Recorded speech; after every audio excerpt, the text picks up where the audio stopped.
بسم الله الرحمن الرحيم الحمد لله رب العالمين والصلاة والسلام على سيدنا محمد وعلى آله وأصحابه وأتباعه أجمعين.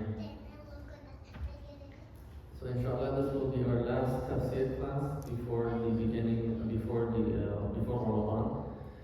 And during Ramadan we will not be able to have Tafseer classes due to the time. Usually after Ramadan people are busy, brothers and sisters are busy eating and preparing for Tarawih. So this will be the last Tafsir class until after Ramadan. And inshallah we'll start again Bismillah ta'ala after Ramadan where we left off. But inshallah we'll try to conclude part of the story of Adam alayhi salam today from the Quran. So we went over. So and today, inshallah, we'll make it more like a review of everything, and then I'll open it up to questions and comments and reflections that you may have. We'll do a quick review of what we have gone over, and then we will recite this verse. This is a new verse that we haven't gone over yet, and then inshallah we'll wrap it up. So basically, the first place that Allah subhanahu wa ta'ala talks about Adam alayhi salam in the Quran, the first chapter is the chapter of Al-Kalam. And the verses starting from verse number 30. Allah subhanahu wa ta'ala says, A'udhu billahi minash shaytanir rajim, Bismillahir rahmanir rahim. وإذ قال ربك للملائكة إني جاعل في الأرض خليفة قالوا أتجعل فيها من يفسد فيها ويسفك الدماء ونحن نسبح بحمدك ونقدس لك قال إني أعلم ما لا تعلمون. And when your Lord told the angels that I will put a representative for myself on earth, I will put a steward on earth for myself, that basically will be in charge of upholding the divine law, upholding the Sharia of Allah subhanahu wa ta'ala. And some scholars have said the Khalifa here means someone who comes after other creatures that were living on earth, meaning Adam alayhi salam becomes a Khalifa of certain creatures that were on earth before the human beings were put on earth. He's a Khalifa of those people. He comes after them, or of those creatures, mainly the jinns. قالوا أتجعل فيها من يفسد فيها ويسفك الدماء. The angel said to Allah subhanahu wa ta'ala, will you put someone on earth that will cause corruption on earth and shed blood? وَنَحْنُ نُسَبِّحُ بِحَمْدِكَ وَنُقَدِّسُ لَكَ. While we are in a constant state of tasbih for you, meaning we're always holding you pure of all impurities, and always praise you. نُسَبِّحُ بِحَمْدِكَ, meaning we make tasbih of you by saying, by abundantly praising you. And وَنُقَدِّسُ لَكَ, and also we hold you pure of all, even all perfections that belong to the creatures, to the creation. Meaning, not only are you pure of all imperfections, but even the perfections of the creatures, of the creation, those perfections are not befitting of you. You are way beyond and above those perfections as well. Because for our perfections, for Allah subhanahu wa ta'ala, they are imperfections. Because we are at our best, we are nothing compared to Allah subhanahu wa ta'ala. And also some people, as Brother Yasser mentioned last time, that some people say that Adam alayhi salam becomes a Khalifa of a different type of creatures that Allah Azza wa Jalla does not explicitly mention in the Quran, which are mentioned in Tafseer. Was it Ibn Kathir that mentioned it? Yeah, the Tafsir of Ibn Kathir.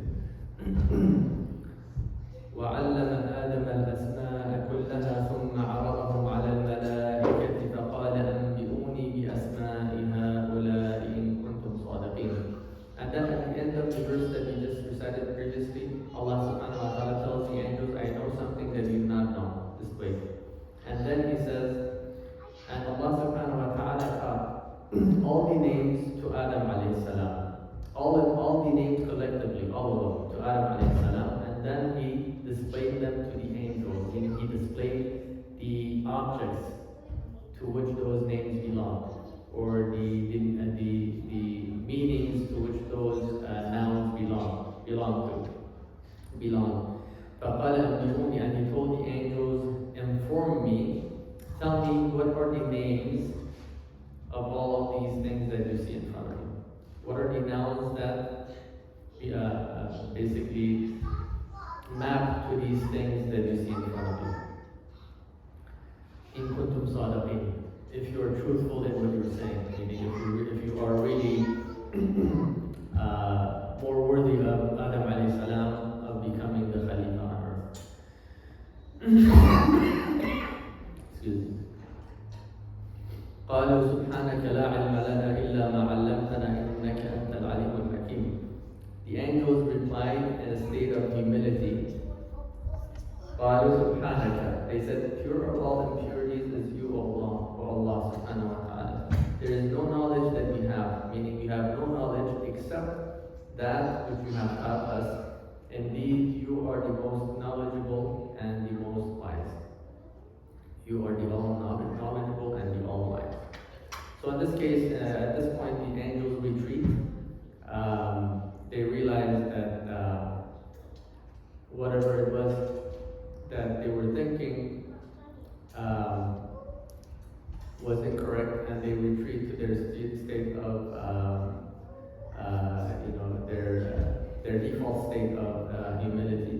And obviously, as we explained previously, the angels were given the permission to ask those questions by Allah subhanahu wa ta'ala at the beginning, because if they were not given permission, angels do not say or do anything except by the permission and the will of Allah subhanahu wa ta'ala, and explicit, even more so than us. Does that make sense? What I mean by that is we have been granted the free choice, meaning we can disobey and obey, right? And that's what takes us either to hell or to paradise, to Jannah. May Allah subhanahu wa ta'ala make all of us from the people of Jannah.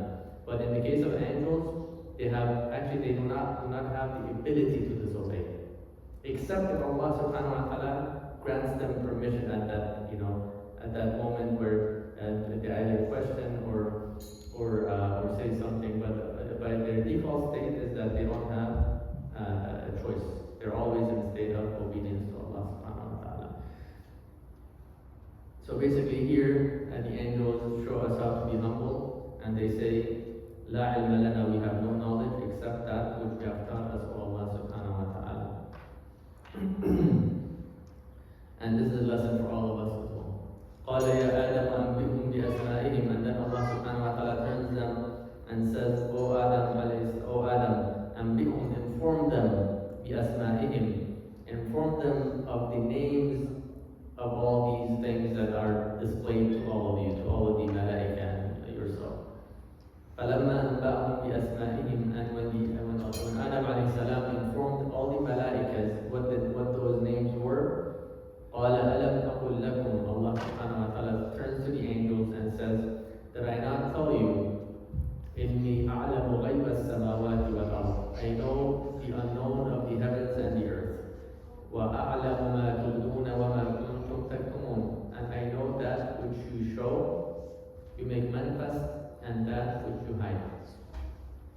And here, the Mufassirin have said that Adam alayhi salam, in this case, becomes also the teacher of the angels as well, because it was Adam alayhi salam who taught the angels all the names that Allah Azza wa Jalla had taught them. Even though basically, essentially, it was Allah subhanahu wa ta'ala who taught everyone. But based on this verse, we learned that the angels learned the names of all objects because Adam alayhi salam told them all the names of all objects.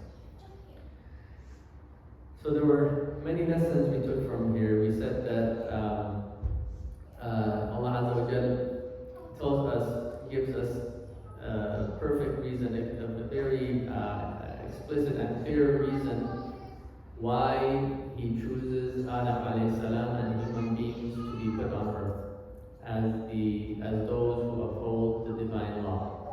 Basically, we said that we mentioned many different things, but the main things that are evident in this verse is that Adam alayhi salam was blessed with two things. One of them was the capacity to learn things from things that he already knows. Does that make sense? For example, we say that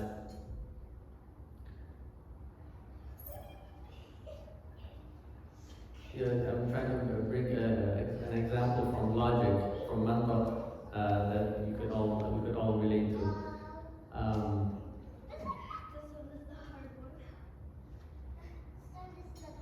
For example, we say every messenger has a miracle, right? This is something we know. Every messenger has a miracle, right?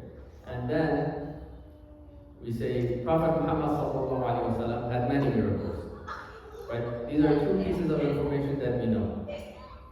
What can we conclude from these two pieces of information? So if we know that every messenger has miracles, right? And or miracles, let's put it this way: if we know miracles are specific to messengers, in what we call in Arabic mu'jiza, not karama, mu'jiza. Mu'jizas are specific to messengers, to the prophets of Allah subhanahu wa ta'ala. And Prophet Muhammad sallallahu alaihi wasallam, or Sayyidina Muhammad sallallahu alaihi wasallam, he had miracles. What can we conclude from these two? That Sayyidina Muhammad sallallahu alaihi wasallam was a prophet, right? So basically, this is a very simple example, but we do much more complex reasoning than this, right? And Adam alayhi salam was simply taught, was given information, right? He was given names, nouns, and then he was able to, work it out and basically give every single object its name, right? So he had some information, he learned something new from it, even though it's a much more complicated version than what I just explained. But essentially, it tells you that the level of intelligence that he had, how he could take one thing that he knew, and based on the quwwah and the malaka that Allah Azza wa Jalla had given him, the power and the knowledge that Allah Azza wa Jalla had given him, and the intellect that Allah Azza wa Jalla had given him, he was able to find something totally new, right? And not only that, he was able to retain the information that Allah Azza wa Jalla had directly taught him for a very long period of time. That's why Allah Azza wa Jalla says, ثُمَّ عَرَضَهُمْ عَلَى الْمَلَائِكَةِ. After a very long time, after Allah Azza wa Jalla had Adam alayhi salam all the names, after a very long time, then Allah subhanahu wa ta'ala displayed everything to the malaika. Meaning, Adam alayhi salam was not using everything that he had learned until that point where Allah subhanahu wa ta'ala asked him to, or told him to tell the malaika what the names are. So these two combined basically make Adam alayhi salam very befitting of becoming the Khalifa, because he will be put on earth. He will be put on an earth on which there is nothing other than stones and wood, and then eventually, after thousands of years, or after millions of years, we don't know, the Quran does not mention, he's able to build cameras and cars, right, and buildings, right. And these miracles become very evident to us as we progress and we become more advanced, and human beings accomplish greater things. At the time of the Prophet ﷺ, this was still not as evident as right now, right? The amount, the level of intelligence that Adam alayhi salam had, and the potential that intelligence had at the time of the Prophet ﷺ, even though it had manifested in the Prophet ﷺ himself and all those the companions around him, the farasa and the intelligence that Allah had given them, even though they were ummis, they were very intelligent people, right? But it did not become fully manifest, and it still is not fully manifest until today. Now that we see everything that human beings have accomplished, right? So these verses, if anything, they're testimony to the miraculous nature of the Quran, and the fact that our Prophet ﷺ had a miracle, and his miracle is the Quran, right? Because Allah Azza wa Jalla, out of everything, He explicitly mentions that he chose Adam alayhi salam for his intelligence, right? For what he was to, what he was to accomplish, for the fact that he was able to take something and learn a lot more from it, right? Something that the angels were not able to do. The angels are fixed. Allah teaches them something, they keep it, but they cannot, they cannot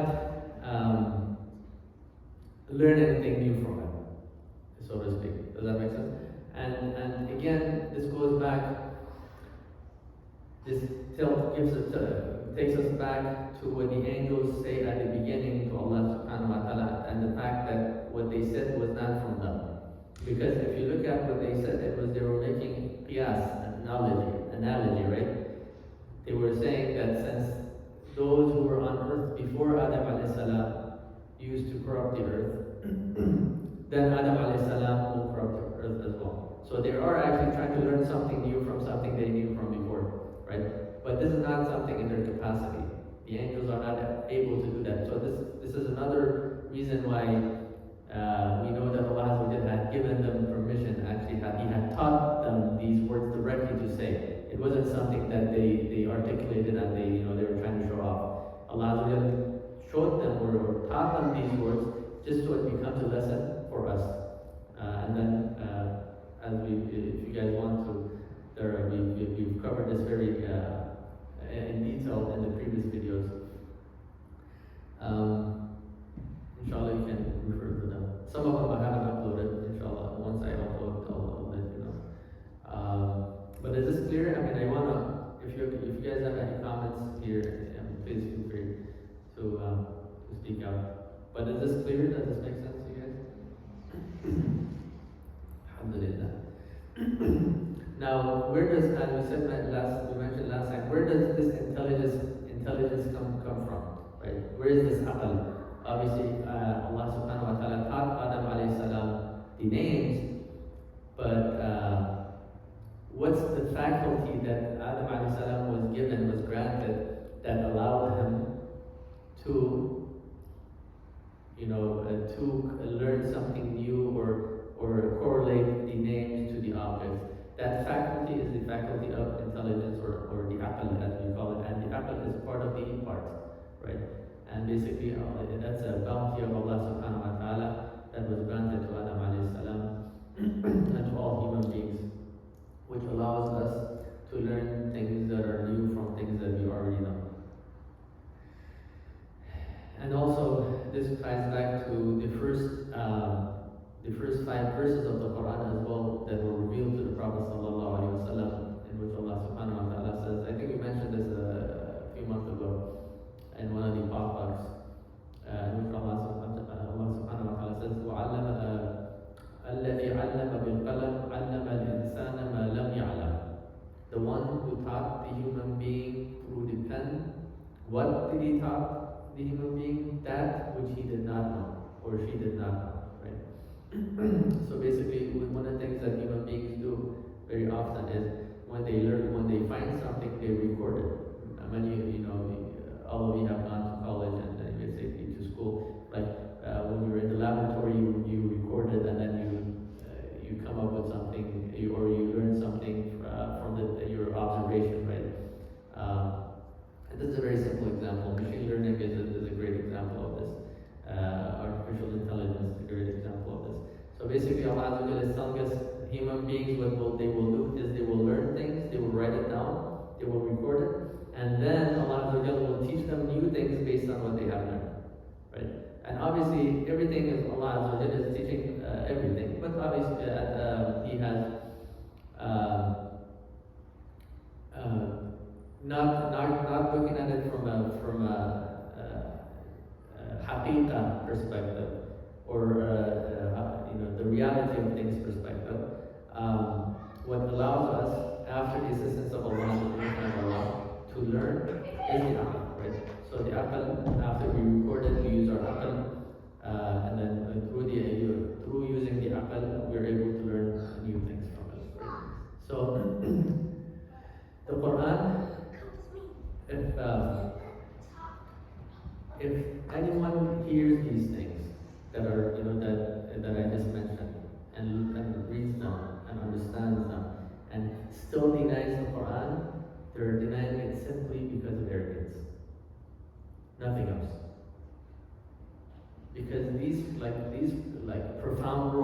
towards these extremely deep explanations of why Adam alayhi salam is a Khalifa and how human beings learn. It could not be known by a person who was ummi, right? By a person who was illiterate. He hadn't even held a pen in his life, right? It's impossible for someone who is ummi to know these things. Right? And even for someone who was not a ummi, if you had taken the most intelligent human being at the time that was not a ummi, they still would not be able to explain the human being the way the Quran explains it, right? The Quran's explanation is so profound that it's actually it manifests itself the more advanced, the further you go from the Quran, right? 1400, the further you go, the more clear the Quran's explanation becomes of the human being and how it learns and how he learns, how she learns, and what they will accomplish, right? So if anyone denies this Quran, then they're doing it purely based on arrogance. And we're not talking about those who do not know. We're talking about those who hear and learn and know these things and that they deny. Then may Allah subhanahu wa ta'ala protect all of us from mistakes. So those were the verses that we had recited.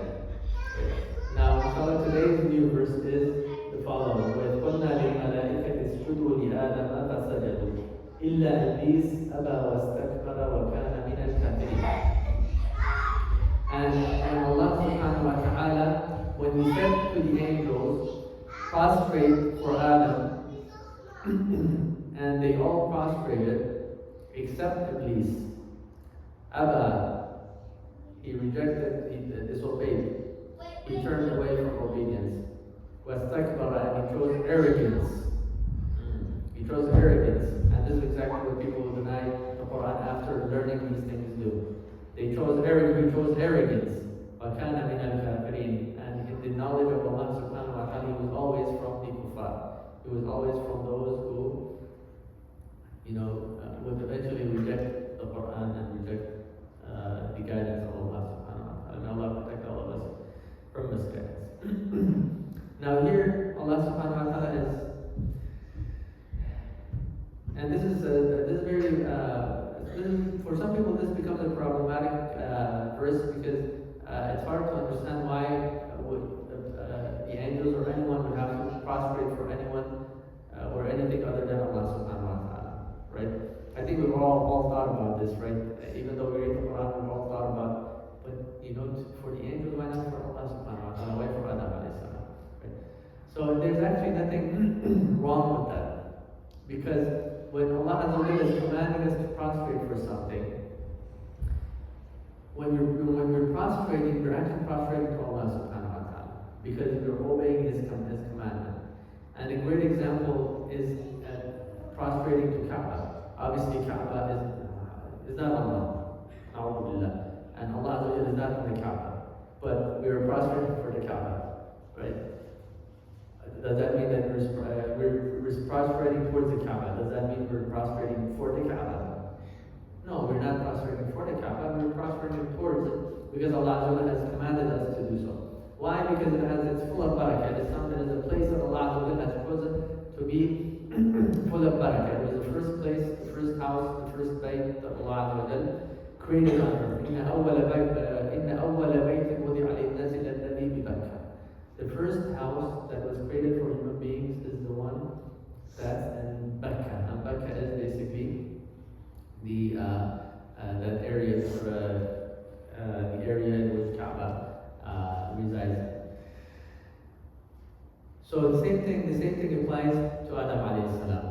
Why did Allah Azza wa Jalla ask the angels or commanded the angels to prostrate for Adam alayhi salam? Because Adam alayhi salam was the manifestation of the knowledge that Allah Azza wa Jalla had given us. Right? And essentially everything that we have, everything that we know, all the bounties of Allah Azza wa Jalla has given us, they are a sign of Allah subhanahu wa ta'ala. Right? And Adam alayhi salam being the direct receiver of the soul,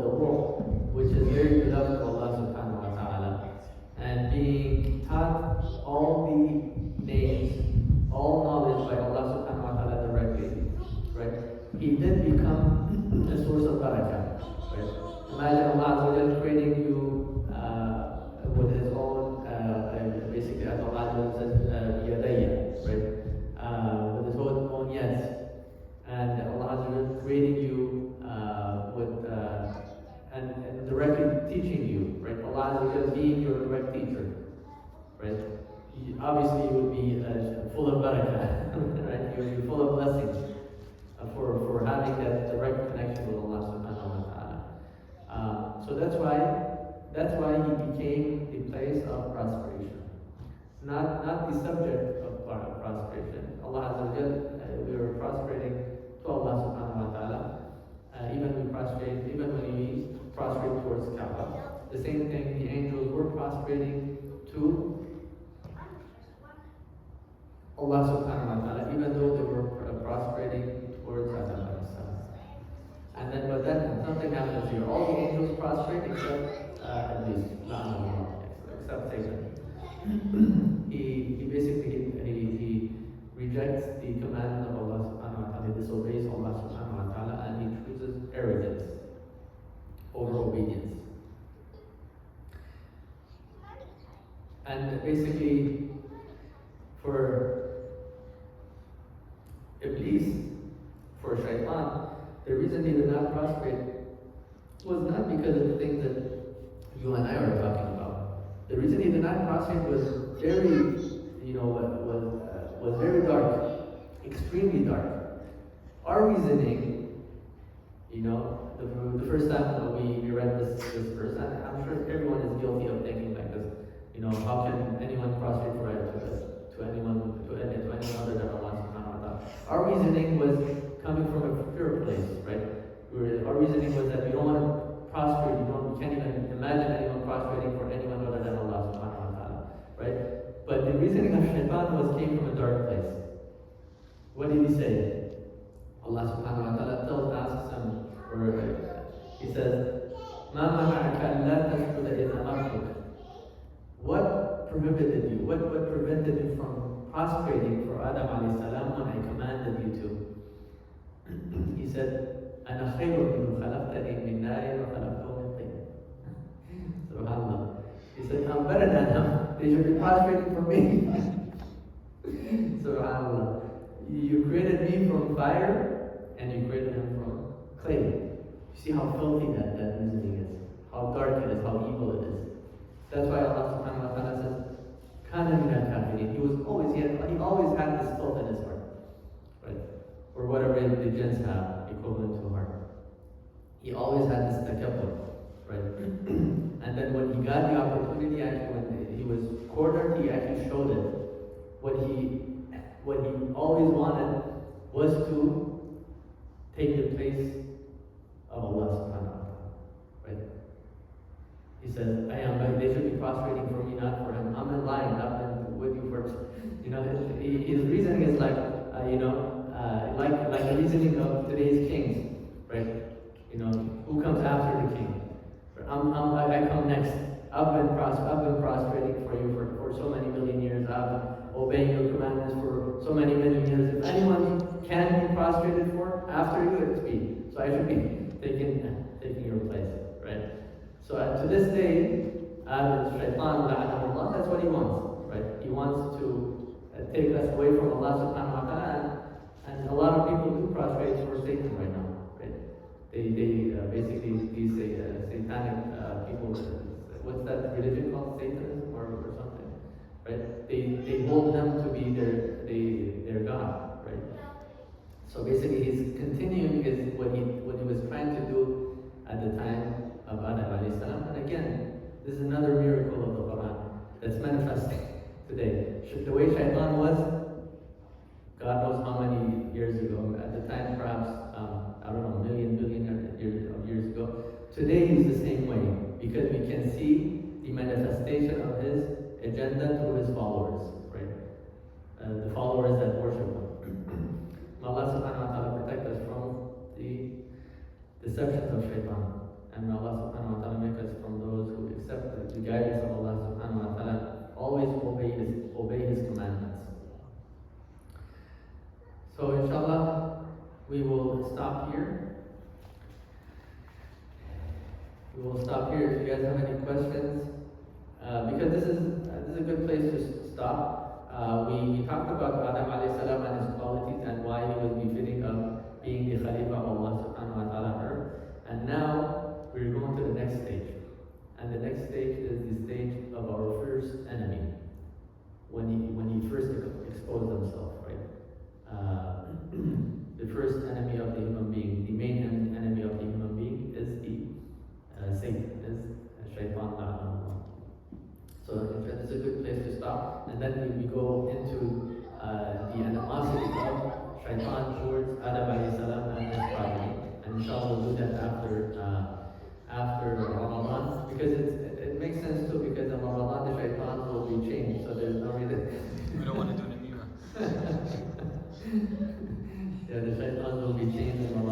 So it'll be easy to not disobey Allah subhanahu wa ta'ala.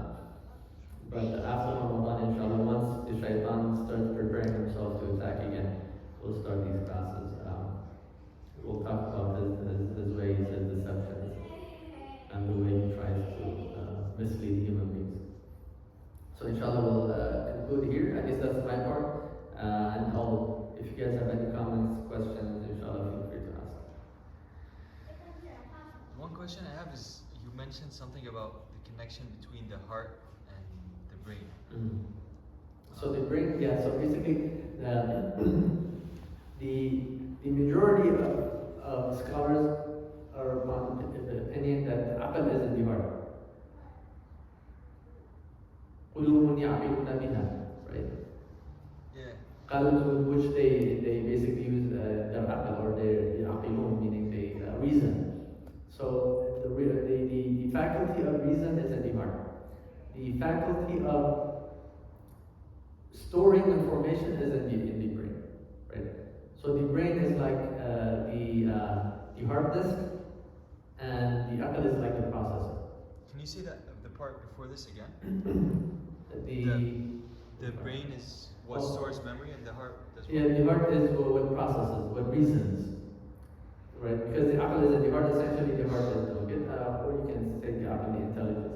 It is the part that is in charge of processing the information that you have, reasoning, and that's what Adam alayhi salam did, right? He processed the information that Allah had taught him, and to basically correlate all those names to the objects. And we mentioned the story in Jabal Jawama about the man who was able to. Someone mentioned something in Barbar to him. So basically, he was claiming that he could tell you what a name means without knowing it, just based on the way the name is, the way, like the letters and the harakas. And basically, someone told him a name in Barbar, and he answered the question correctly. He said, this name, there's a lot of rigidness in the name. It must be the name of a stone, and that's exactly what it is. So obviously that's Adam alayhi salam. If you think human beings are intelligent now, Adam alayhi salam was basically the father of all geniuses. So everyone who's a genius, their DNA comes from Adam alayhi salam, right? So imagine how intelligent Adam alayhi salam was. So basically, he was able to use the faculty of the heart, the aql, to reason, to process the information that Allah had given him. That information was stored in the brain, and basically learn new things. And I'll also teach the angels what the names of those things were. And according to some, Imam al-Ghazali mentions that Al-Kalam, the qalb is more general than the piece of flesh that we have here, right? The qalb is actually, he says you can use qalb and the ruh interchangeably, right? So if you take that position, you don't know where the ruh is. So you don't know exactly where the aql is, right? In a sense, you can argue that like the whole body is intelligent, right? Intelligence is in the whole body. The brain is just a place where information is stored. So but if you take the other opinion where the qalb and the ruh are two different distinct things, and then basically the aql is in the qalb, and I don't know if that makes sense. It does. It's just deep. I've never paid attention. It always made kind of sense. Yeah. It made sense. قلوب يعقلون بها. But now that you say it, it's a deep ocean. Yeah, very. Because now I'm thinking, what about the emotions? Are they in the heart or the? Yeah, that's a good question. Yeah, I mean, it depends on what emotions you're talking about, right? Emotions that are manifested or that come from our primitive desires, so they're from the nafs, right? They don't originate from the heart. They come from an aql reasoning